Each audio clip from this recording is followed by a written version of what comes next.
Foreign institutional ഇൻവെസ്റ്റേഴ്സിന്റെ heavy സെല്ലിങ്ങും global മാർക്കറ്റിൽ ഉടലെടുത്ത അനിശ്ചിതാവസ്ഥയും മൂലം കഴിഞ്ഞ ട്രേഡിംഗ് സെഷനിൽ ഇന്ത്യൻ മാർക്കറ്റിൽ സെല്ലിംഗ് പ്രഷർ ശക്തമായിരുന്നു. ഇൻഡെക്സ് 0.82% ഇടിഞ്ഞ് 24,609 ക്ലോസിംഗ് നൽകുകയും ചെയ്തു. അതേസമയം അവസാന മണിക്കൂറിൽ മാർക്കറ്റിൽ വന്ന ഒരു ബയിങ് മാർക്കറ്റിനെക്കുറിച്ച് പോസിറ്റീവ് ഹോപ്പ് നൽകുന്നുമുണ്ട്. എന്നാൽ ഫോറിൻ പോർട്ട്ഫോളിയോ ഇൻവെസ്റ്റർ കഴിഞ്ഞ ട്രേഡിംഗ് സെഷനിൽ 5,045 കോടിയുടെ സെല്ലിംഗ് ആണ് നടത്തിയത്. ഡൊമസ്റ്റിക് ഇൻസ്റ്റിറ്റ്യൂഷണൽ ഇൻവെസ്റ്റർ 3,715 കോടിയുടെ ബയിങ് നടത്തുകയും ചെയ്തു.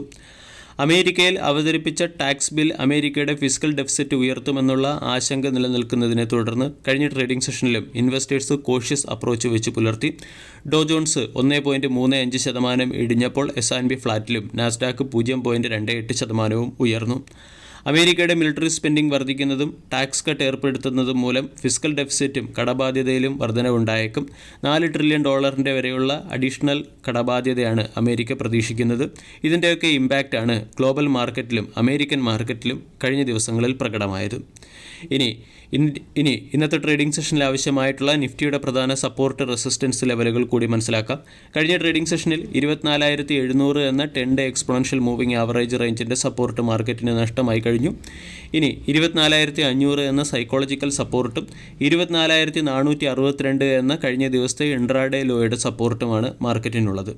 അതേസമയം 24,734 ആയിരിക്കും മാർക്കറ്റിൻ്റെ പ്രധാന റെസിസ്റ്റൻസായി പ്രവർത്തിക്കുക. അവിടെ 10-day എക്സ്പോണൻഷ്യൽ മൂവിംഗ് ആവറേജ് റേഞ്ചിൻ്റെ റെസിസ്റ്റൻസുമുണ്ട്. 24,734 മുകളിൽ മാർക്കറ്റ് സസ്റ്റെയിൻ ചെയ്താൽ 24,800, 29,100, 25,000 തുടങ്ങിയ ലെവലുകളിൽ റെസിസ്റ്റൻസ് പ്രതീക്ഷിക്കാവുന്നതാണ്. ഇനി ഇന്നത്തെ ട്രേഡിംഗ് സെഷനിൽ സ്റ്റോക്ക് സ്പെസിഫിക് ആക്ഷൻ വരാൻ സാധ്യതയുള്ള ചില സ്റ്റോക്കുകളെ കൂടി പരിചയപ്പെടാം. Aditya Birla fashion retail, Afcons infrastructure, Anupam Rasayan India, Apollo microsystem, Ashok Buildcon, Ashok Leyland, Azad engineering, BEML, Cello world, JSW steel, Narayana Hrudayalaya, PSP project, Ramco industries തുടങ്ങിയ സ്റ്റോക്കുകളെ ഇന്നത്തെ ട്രേഡിംഗ് സെഷനിൽ ക്വാർട്ടർലി റിസൾട്ടിൻ്റെ പോയിന്റ് ഓഫ് വ്യൂ ശ്രദ്ധിക്കാവുന്നതാണ്. ബോണസ് പ്രഖ്യാപനത്തിൻ്റെ പശ്ചാത്തലത്തിൽ അശോക് ലൈലാൻഡ് എന്ന സ്റ്റോക്കിനെയും ഇന്ന് ഫോക്കസ് ചെയ്യാം. കഴിഞ്ഞ ദിവസം മാർക്കറ്റ് അവറിന് ശേഷം ക്വാർട്ടർലി റിസൾട്ട് പുറത്തുവിട്ട ചില സ്റ്റോക്കുകളുടെ ക്വാർട്ടർലി റിസൾട്ടിന് മുകളിലുള്ള മാർക്കറ്റ് റിയാക്ഷനും ഇന്ന് പ്രതീക്ഷിക്കാം. ITCയുടെ ക്വാർട്ടർലി റിസൾട്ട് പ്രതീക്ഷിച്ചത്ര മികച്ചതായിട്ടില്ല. 16,980 കോടി രൂപയുടെ റവന്യൂ പ്രതീക്ഷിച്ചെടുത്ത് 17,248 കോടി രൂപയുടെ റവന്യൂ കമ്പനി നേടിയിട്ടുണ്ട്. റവന്യൂ 9% വർദ്ധിച്ച് 15,733 കോടിയിൽ നിന്നും 17,248 കോടിയിലേക്ക് ഉയർന്നു. എബിറ്റ 2.5% വർദ്ധിച്ച് 5,841 നിന്നും 5,986 കോടിയിലേക്ക് ഉയർന്നു. 6,018 കോടിയുടെ എബിറ്റയാണ് മാർക്കറ്റ് പ്രതീക്ഷിച്ചത്. കൂടാതെ മാർക്കറ്റ് 35.4% മാർജിൻ പ്രതീക്ഷിച്ചെടുത്ത് മാർജിൻ 34.7%ത്തിലേക്ക് ചുരുങ്ങിയിട്ടുണ്ട്. 37%ത്തിൽ നിന്നാണ് 34%ത്തിലേക്ക് മാർജിൻ ചുരുങ്ങിയിരിക്കുന്നത്. നെറ്റ് പ്രോഫിറ്റ് 4,942 കോടി രൂപയുടെ നെറ്റ് പ്രോഫിറ്റ് മാർക്കറ്റ് പ്രതീക്ഷിച്ചു. 4,874 കോടി രൂപയുടെ പ്രോഫിറ്റാണ് കമ്പനി റിപ്പോർട്ട് ചെയ്തത്. നെറ്റ് പ്രോഫിറ്റ് ഏറെക്കുറെ ഫ്ലാറ്റാണ്. സെഗ്മെൻ്റൽ പെർഫോമൻസ് നോക്കിയാൽ FMCG ബിസിനസ്സിൽ 5%, അഗ്രി ബിസിനസ്സിൽ 17%, പേപ്പർ ബിസിനസ്സിൽ 5%-അടുത്തുള്ള വളർച്ച കമ്പനി കൈവരിക്കുകയും ചെയ്തു. സൺ ഫാർമയുടെ ക്വാർട്ടർലി റിസൾട്ടിൽ കമ്പനിയുടെ നെറ്റ് പ്രോഫിറ്റ് 19% ഇടിഞ്ഞു. 2,794 കോടി രൂപയുടെ പ്രോഫിറ്റ് പ്രതീക്ഷിച്ചെടുത്ത് 2,154 കോടിയുടെ പ്രോഫിറ്റാണ് റിപ്പോർട്ട് ചെയ്തിരിക്കുന്നത്. 2,659 നിന്നും പ്രോഫിറ്റ് 2,184 ഇടിഞ്ഞു. കമ്പനിയുടെ മാർജിൻ 25%-ൽ നിന്നും 28.7%-ത്തിലേക്ക് ഉയരുകയും എബിറ്റ 22% വർദ്ധിച്ച് 3,035 നിന്നും 3,716 എത്തുകയും ചെയ്തു.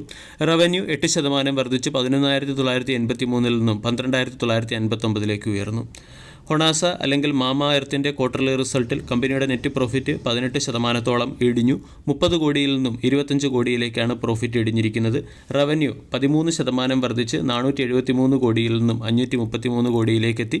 512 കോടിയുടെ റവന്യൂ ആണ് മാർക്കറ്റ് പ്രതീക്ഷിച്ചത്. എബിറ്റ 17% ഇടിയുകയും മാർജിൻ 7%-ത്തിൽ നിന്നും 5%-ത്തിലേക്ക് ഇടിയുകയും ചെയ്തു. ഗ്രാസിം ഇൻഡസ്ട്രിയുടെ ക്വാർട്ടർലി റിസൾട്ടിൽ കമ്പനിയുടെ നെറ്റ് ലോസ് 441 കോടി രൂപയുടെ ലോസിൽ നിന്നും 288 കോടി രൂപയുടെ ലോസിലേക്ക് കുറഞ്ഞിട്ടുണ്ട്. റവന്യൂ 31% വർദ്ധിച്ച് 6,767 കോടിയിൽ നിന്നും 8,925 കോടിയിലേക്കെത്തി. എന്നാൽ എബിറ്റ 58% ഇടിയുകയും എബിറ്റ മാർജിൻ 7.77%-ത്തിൽ നിന്നും 2.46%-ത്തിലേക്ക് എത്തുകയും ചെയ്തു. 114 കോടി രൂപയുടെ എക്സെപ്ഷണൽ ലോസ് കമ്പനിക്കുണ്ടായിട്ടുമുണ്ട്. മെട്രോ ബ്രാൻഡിൻ്റെ ക്വാർട്ടർലി റിസൾട്ടിൽ പശ്ചാത്തലത്തിൽ നെറ്റ് പ്രോഫിറ്റ് 39% ഇടിഞ്ഞു.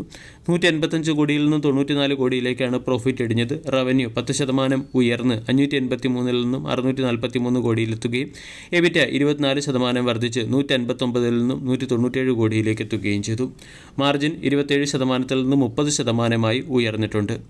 ഗുജറാത്ത് പെട്രോനെറ്റിൻ്റെ റവന്യൂ 8.6% ഇടിഞ്ഞപ്പോൾ പ്രോഫിറ്റ് 47% ഇടിയുകയും എബിറ്റ 35% ഇടിയുകയും മാർജിൻ 74% നിന്നും 52% ഇടിയുകയും ചെയ്തു. രാംകോ സിമെൻറ്റിൻ്റെയും ക്വാർട്ടർലി റിസൾട്ട് അത്ര ഡീസൻ്റ് അല്ല. നെറ്റ് പ്രോഫിറ്റ് 78% ഇടിഞ്ഞ് 129 നിന്നും 27 കോടിയിലേക്കാണ് ഇടിഞ്ഞിരിക്കുന്നത്. റവന്യൂ 10% ഇടിഞ്ഞ് 2678 നിന്നും 2397 കോടിയിലേക്കെത്തി. എബിറ്റ 23% ഇടിഞ്ഞു. മാർജിൻ 15% നിന്നും 13%.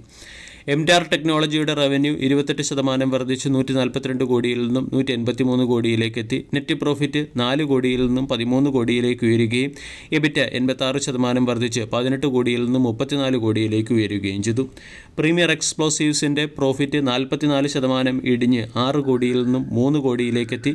റവന്യൂ 14% ഇടിഞ്ഞ് 86 കോടിയിൽ നിന്നും 74 കോടിയിലേക്ക് എത്തുകയും എബിറ്റ 39% ഇടിഞ്ഞ് 15 കോടിയിൽ നിന്നും 9 കോടിയിലേക്ക് എത്തുകയും ചെയ്തു. ഇനി മറ്റ് ചില പ്രധാന സ്റ്റോക്കുകളിൽ വന്ന ലേറ്റസ്റ്റ് അപ്ഡേറ്റിലേക്ക് കടക്കാം. ഒന്നാമത്തേത് Adani port. Adani port non convertible debenture വഴി 6000 കോടി രൂപയുടെ ഫണ്ട് റൈസ് ചെയ്യുകയാണ്. ടെഗ ഇൻഡസ്ട്രീസിൻ്റെ സ്റ്റെപ്പ് ഡൗൺ കമ്പനിയായ ലോസുജൻ എന്ന കമ്പനിയുടെ ബിസിനസ്സിനെ കമ്പനി സെൽ ചെയ്യാൻ തീരുമാനിച്ചതിൻ്റെ പശ്ചാത്തലത്തിൽ ടെഗ ഇൻഡസ്ട്രീസ് എന്ന സ്റ്റോക്കിനെയും ഇന്നത്തെ ട്രേഡിംഗ് സെഷനിൽ ഫോക്കസ് ചെയ്യാവുന്നതാണ്. ഫസ്റ്റ് സോഴ്സ് സൊല്യൂഷൻ എന്ന കമ്പനി ആർട്ടിഫിഷ്യൽ ഇൻ്റലിജൻസ് ബേസ്ഡ് ആയിട്ടുള്ള കസ്റ്റമർ കൺവെർസേഷൻ സെറ്റപ്പ് ചെയ്യുന്നതിന് വേണ്ടി സനാസ് എന്ന കമ്പനിയുമായി ചേർന്ന് പാർട്ണർഷിപ്പിൽ ഒപ്പുവെച്ചിട്ടുണ്ട്. കൂടാതെ Jubilant Agri and consumer product എന്ന സ്റ്റോക്കിനെയും ഇന്നത്തെ ട്രേഡിംഗ് സെഷനിൽ ഫോക്കസ് ചെയ്യാം. അമോണിയം ഫോസ്ഫേറ്റ് സൾഫേറ്റ് എന്ന പ്രോഡക്റ്റ് പോർട്ട്ഫോളിയോയിൽ ഉൾപ്പെടുത്തുന്നത് വഴി കമ്പനി അതിൻ്റെ പ്രോഡക്റ്റ് റേഞ്ച് വർദ്ധിപ്പിച്ചിട്ടുണ്ട്. T V S motor T V എസിൻ്റെ ഇലക്ട്രിക് ത്രീ വീലേഴ്സ് സെയിൽസിന് വേണ്ടി OOR ക്യാപ്സ് എന്ന കമ്പനിയുമായി ചേർന്ന് ഒരു മെമ്മറാൻഡം ഓഫ് അണ്ടർസ്റ്റാൻഡിങ്ങിൽ ഒപ്പുവെച്ചിട്ടുണ്ട്. ടാറ്റ സ്റ്റീൽ ഒഡീസയിലെ കലിംഗ നഗറിലുള്ള സ്റ്റീൽ പ്ലാന്റിൻ്റെ ഓപ്പറേഷൻ എക്സ്പാൻഷൻ നടത്തി ആനുവൽ കപ്പാസിറ്റി 3 ടണ്ണിൽ നിന്നും 8 മില്യൺ ടണ്ണിലേക്കാണ് ഉയർത്തിയിരിക്കുന്നത്. ഇതിനായി 27,000 കോടി രൂപയുടെ ഇൻവെസ്റ്റ്മെൻറ്റ് കമ്പനി നടത്തിയിട്ടുമുണ്ട്. ട്രെൻഡ്, ഭാരത് ഇലക്ട്രോണിക്സ് തുടങ്ങിയ സ്റ്റോക്കുകൾ വരുന്ന ഇൻഡെക്സ് റീജിഗിൻ്റെ ഭാഗമായി ഇൻഡെക്സിൽ സ്ഥാനം പിടിക്കും. ജൂൺ 23 ഇൻഡെക്സ് റീജിഗ് വരുന്നത്.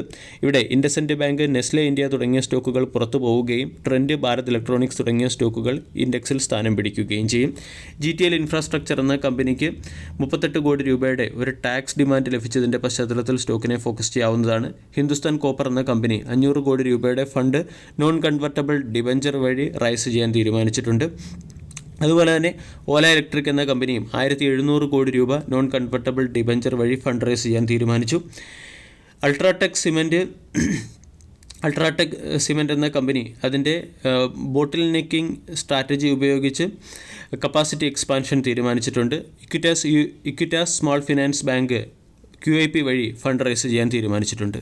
വീഡിയോ എല്ലാവർക്കും ഇഷ്ടമായി എന്ന് വിശ്വസിക്കുന്നു. താങ്ക്